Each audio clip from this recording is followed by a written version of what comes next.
everybody, and welcome to lesson number 3 of your garden container kit lessons.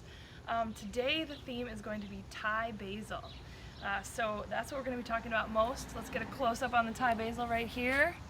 Thank you, thank you. That's going to be our star of the show today. But as we always do, we're going to check in on every plant before we get started, and then you're going to learn a little bit more about watering, which I promised last week and did not deliver. You're going to learn about Thai basil, how to harvest it, how to cook it, and we're also going to thin our radishes today. So that's what's happening. What you're going to need before you get started today is simply your clean scissors and your notebook. You know, if you also have like a plastic bag, like a produce bag, that would be helpful. So here we go. Let's check in on our parsley first, because that's what we focused on last time. I don't know about you guys, but some of my parsley that looked like it was going to die last week, especially if you had more than one plant and you divided them up, it totally came back. It's looking so much happier now that we got rid of some of those big droopy leaves. And if you had one plant, hopefully yours is still looking strong and getting bigger all the time. Let's zoom down here. Cilantro, it's sprouted. The cilantro is looking great. We're gonna give it one more week to kind of grow a little bit more, and then we're gonna thin it.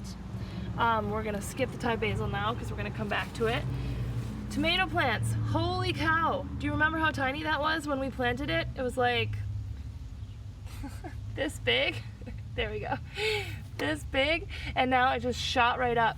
Remember what I said about plants growing to the size of their containers? It's definitely doing that. So we're gonna focus on the tomato plants a bit more next week, but this week let's just get excited for how big they're getting. I know that you guys do have a tomato cage. I'm gonna wait one more week before I put it on, but if you can figure out how to put it on in your own and be really gentle with the plants, feel free, but know that we'll be putting those on next week. Thyme. You may or may not have thyme. If you do, thyme you can kind of harvest whenever you want. You usually don't need all that much at once, so I'm just going to show you, if you're interested in harvesting your thyme, all you do is you just snip off the amount you want. Don't take too much. It's like that. And then these you can use for cooking. Thyme is great on just about any meat. I like to add it to my burgers and chicken and all that good stuff. And sometimes when I make soups, I just put the whole thing in the pot, and then, or even with chicken, I just like put this around the chicken and roast it. Otherwise, you can take off the leaves. You can kind of go like this. Let's see if I can get a good one here.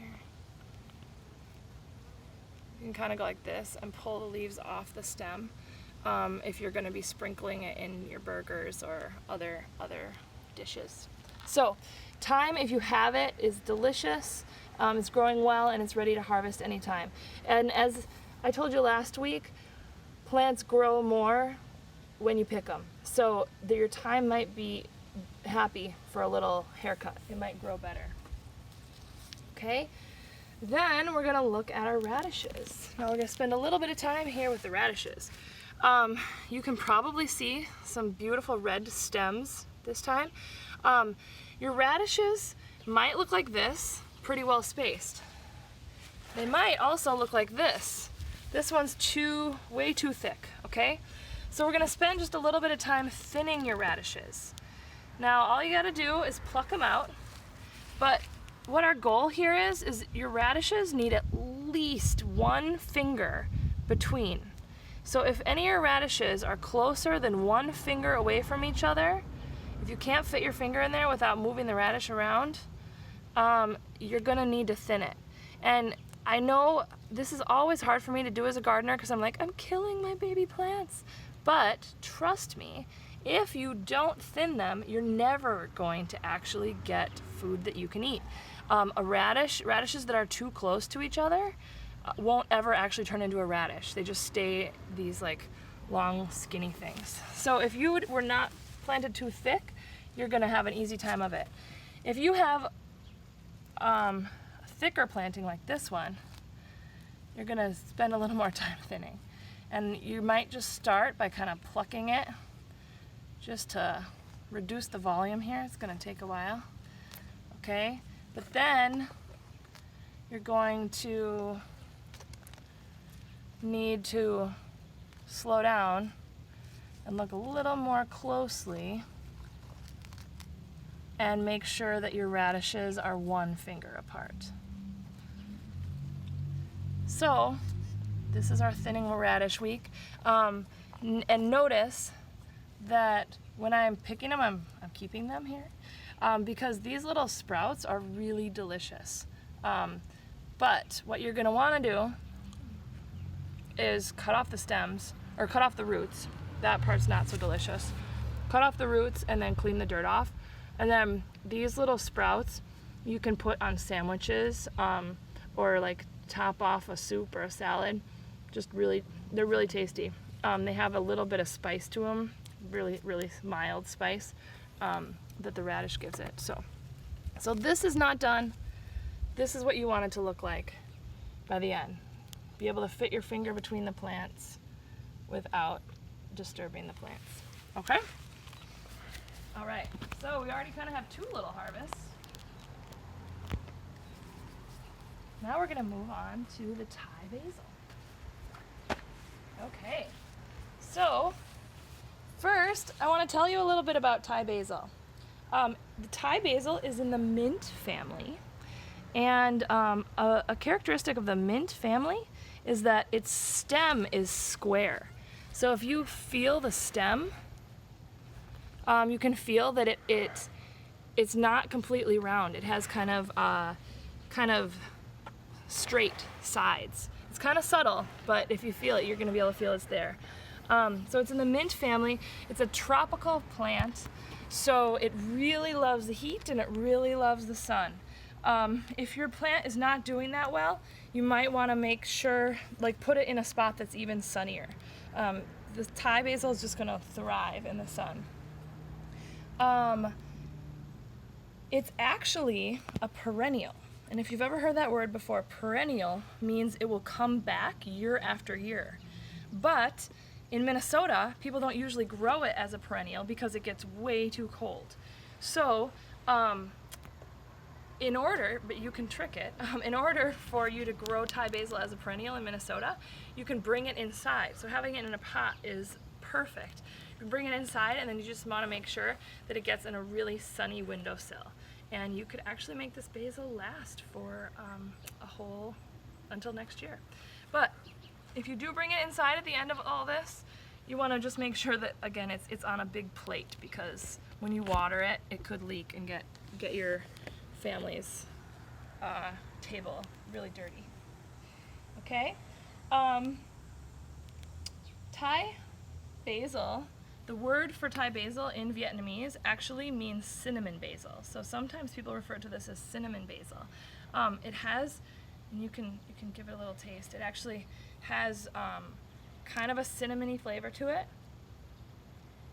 It has, also it's really well described as like a licorice flavor, or anise a little bit. So if you have a little sample, you can probably taste that. It is delicious. It's really common in Vietnamese cooking, in Hmong cooking, in Thai cooking. Maybe a lot of you guys have had this at home before and know some good recipes.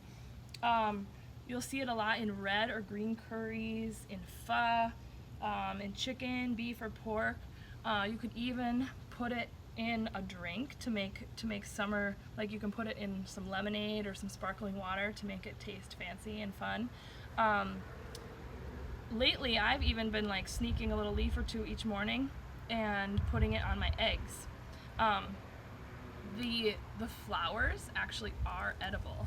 So what I've been doing is I sneak a couple leaves and then take these flowers and sprinkle them on my eggs and put some hot sauce on there, and it's just like, it's beautiful and delicious and fresh. So, Thai basil. All right, are you ready to learn how to harvest it? Let's get a close-up. So now that it's really well established, we're gonna wanna keep cutting it so it doesn't grow flowers anymore, okay? Because the flowers actually are gonna give it a little bit more of a bitter taste. So it'll taste sweeter and fresher if we harvest the flowers. So what you wanna do is you always wanna harvest basil down to the next set of leaves coming out, okay? Because new leaves will grow right there from those armpits. And if you leave a big old stem up on top, then that stem will sometimes rot. So it's okay, you can harvest Thai basil down to about 6 inches. So the plant left is 6 inches. So I'm gonna go down to this little nook and just snip it off. There we go, okay? And then I've got another one here. I'm gonna snip it off there. And here, if you look closely, you can even see that next set of leaves growing, those teeny tiny babies. Okay, so this plant is, you can see like a lot of spots that it's gonna grow again. It's really set up for success. I'm gonna show you, stay right there. I'm just gonna do it on this plant too, so you guys can see a couple examples. Find an armpit, snip it off right in that armpit, okay? Now these guys are ready to grow again. Here's a big droopy leaf. I'm just gonna take that leaf because it doesn't look so good. Remember, plants will grow better if you take off dead leaves. Okay? So then, what I'm left with is this beautiful harvest. Basil actually is the most delicious if you harvest it first thing in the morning. The oils on it will taste fresher and stronger then. Basil will store better if you don't wash it right now. Okay, so unlike the parsley, we don't want to stick it in a cool bowl of water. We're gonna just put it straight into a plastic bag. And then what a lot of people don't know is it stores better just on your countertop at room temperature than it does in the fridge. So all you gotta do for post-harvest handling for this basil is put it in a plastic bag and put it on your countertop. And then you wanna wash it right before you use it. Okay, so don't wash it right now, but wash it right before you use it. All right, so we have a beautiful harvest. Now, before we talk about what you're gonna write in your journal this week and the question of the day, we're gonna talk about water, like I've been promising you. So why don't we take a close-up down here to our tomato plant. A funny thing about vegetable plants is yellow, curling, dry leaves, droopy leaves can both mean that you are overwatering them or underwatering them. So it's really easy to overwater plants actually, because you're like, oh no, they look droopy, they must be thirsty, and then you add water. And then they look droopier, and then you add more water until you have drowned your plants, right? So how do you tell if you need to overwater, or if they need more water, or if they have not enough water? And like I told you guys before, it's just that finger test. You want to stick your finger into the soil almost each day and make sure that it's moist under there, okay? If your finger comes out kind of dirty, then your plants are okay. They have enough water. If it's dry when you do that, then you're gonna wanna give it some water. And for me, this week it's actually rained a ton on these plants, so I have only had to water them like one time. So if you have them outside and it's been raining a lot this week, they might be fine. And then these leaves here are likely your tomato plant's gonna have a few damaged looking leaves on the bottom, and just so you remember from last time, that is because tomato plants get stressed when they get transplanted. So that's likely what that's from. Okay, we're ready to journal. Come on over here and let's get a close-up of our journal. Okay, first thing we're gonna do is go to the back to our harvest tracker. I always like to give a little space for the next day.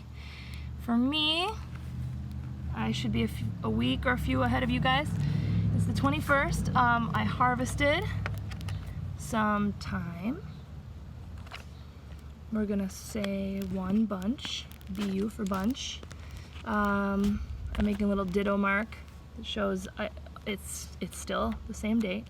It's still also a harvest. We harvested some radish sprouts, what I'm gonna eat on a sandwich later. That one we harvested about a 1/2 cup of radish sprouts. One more harvest. Thai basil. And it's quite a bit. I harvested about a cup of Thai basil from 2 plants. There we go. All right. Sorry about that shadow there. I hope you can see that. Okay.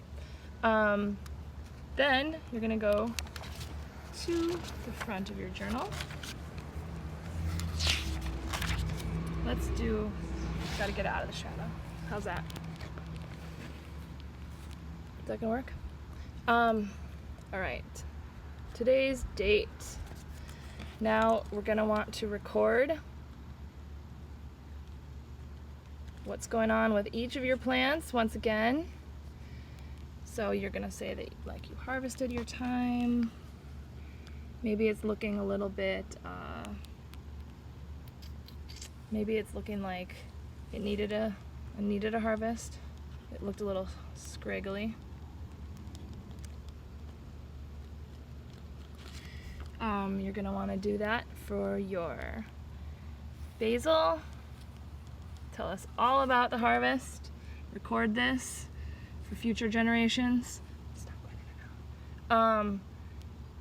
Radishes, you're gonna wanna say that you thinned those to 1 inch. You're gonna wanna say that your tomatoes, you wanna talk about how much they grew. The cilantro has sprouted. You guys know the drill. What am I missing? Parsley grew back. Right? You write what you see, add more detail, add little things you notice about the leaves, if there's any drooping or yellowing or you see any spots on the leaves, that's really important. Add any observations that you have. Okay? Now for the question of the day. Write about your favorite food in detail. So, let me give you an example. One of my favorite foods in the summertime is tomatoes with mozzarella cheese and basil on top. And I put a little salt and olive oil on it too. And so if I was gonna write about this, I would describe it. Like, I love the fresh, tangy juiciness of the tomatoes, the saltiness of, like the salt adds, the creaminess of the cheese, and the sweetness of the basil. The more that you describe it, the more you're really going to be thinking about flavors.